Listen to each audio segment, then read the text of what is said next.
Hi, my name's Jeff Parton and I'm the author of the series of Hugo and Jack books for children.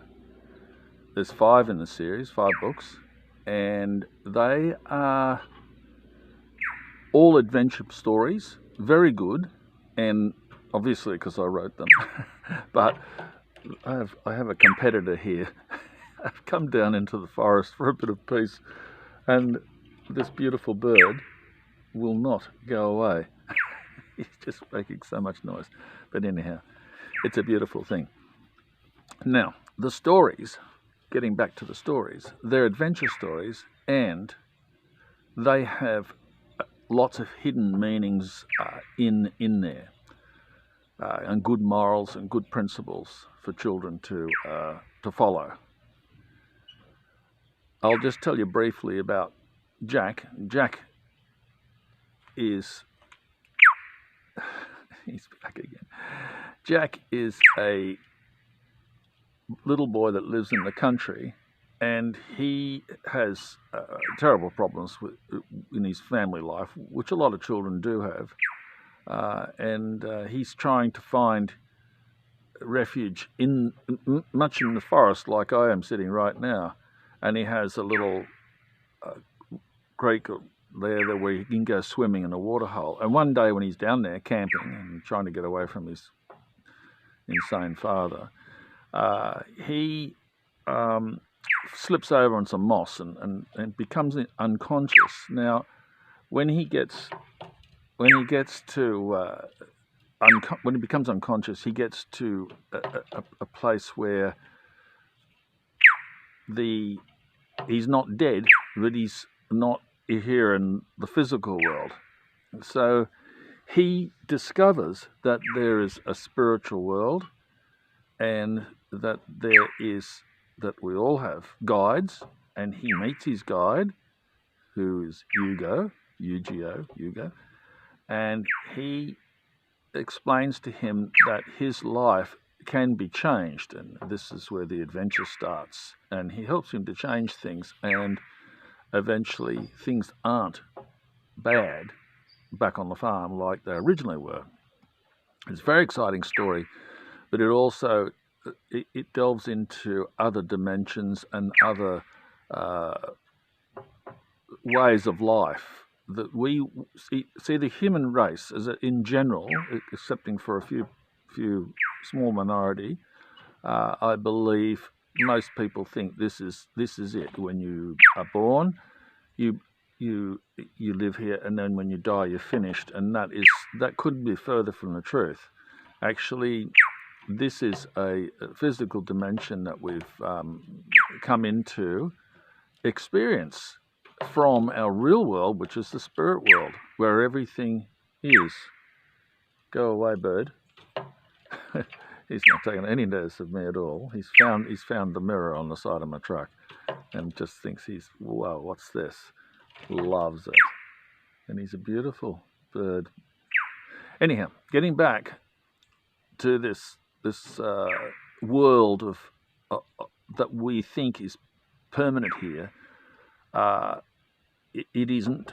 And you can tell it's not permanent because we arrive here when we call it birth, and then we leave, we call that death. And that's only a birth and a death of our body. Now, our body is the vehicle we use for our spirit to move around and experience the physical life here.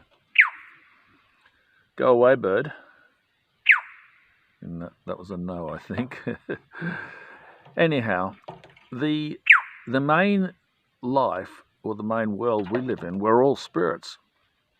If you close your eyes for a moment and imagine that you'd never seen a human and had no idea what their shape was, and you would just close your eyes and try and describe what your shape would be if you didn't know what your physical shape was. In other words, you will find that you most probably get an image of roundness, because we are spirit beings and we don't have a physical shape until we arrive here and we take on a human body, or a wallaby's body or a poodle's body. It doesn't make any difference. It depends what you want to experience. So we are, in fact, just visitors here, and we use the physical body of a human in this case. People don't get that, and they think, oh, I don't, and they're so afraid of death, but death isn't death. Death is only a transition back to the spirit world. It's like getting out of a car that's broken down and won't go anymore. Your car just sits there and rots away and goes rusty, and you don't say, oh, I'm in love with my car and take flowers down to it every day. The driver is the important thing, and the driver's gone, in this case, back to the spirit world. And the driver is the spirit of our bodies. So we have that to look at, and we also have the fact that Jack is discovering all this with his newfound friend, his guide, Hugo. And Hugo, of course, it's an adventure stories right throughout the 5 books. So they've got lots of great stories, but they also they also teach the children that the world isn't as we see it. It just appears this way to us for our physical experience here.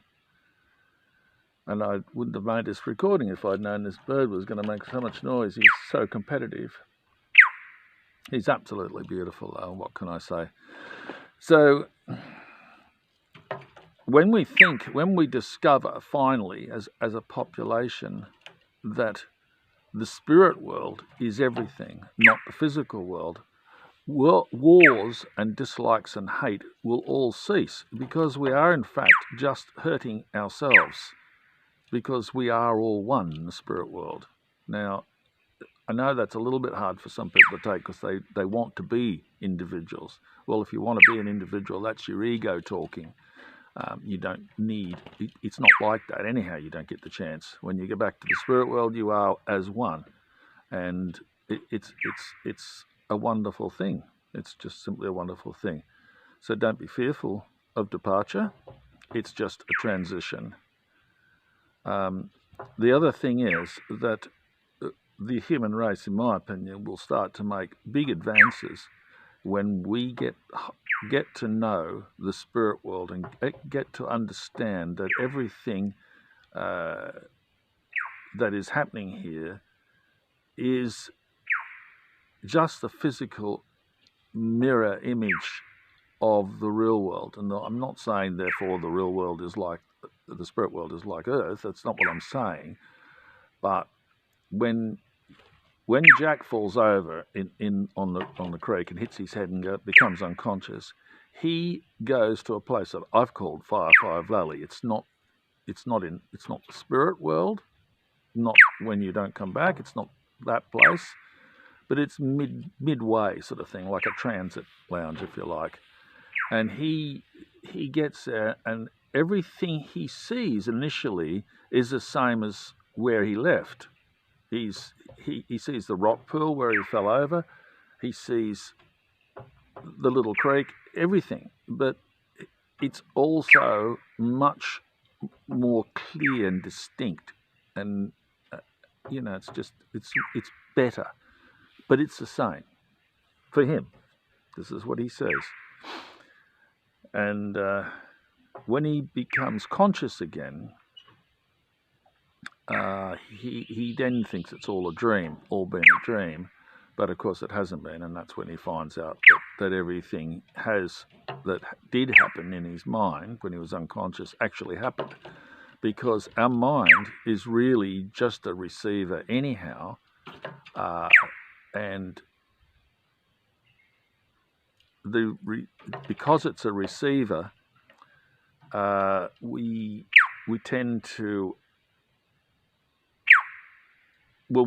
think that we are thinking our own thoughts, and we are to a degree, but we're also receiving things. That's why when you suddenly go along, you think, oh, I just got an idea. Well, why did you just get it? Because you've just received it. And that's how it is. That's how it is. It's fine. You've just received it. So receiving thoughts rather than thinking them is the way we are. That's how we are. Because the physical body that we have is just like a car. The car won't go until you start it, and it won't go until it won't turn left or turn right on its own. You make it happen. You're the driver. You're the spirit. You make it happen. The car's receiving the driver's thoughts, in a sense. And this is how we are as a human body. We're receiving our spirit's thoughts. So it's a lengthy subject, and I've written about it in a book that I have called Out of the Box Thinking, which is about to be released on the 26th of May, actually. That's just in a few days' time. And that's more an adult book, but it tells you, or my thoughts anyhow, on the possibilities of what is going on. And strangely enough, I wrote this 4 or 5 years ago, and it's just being published now.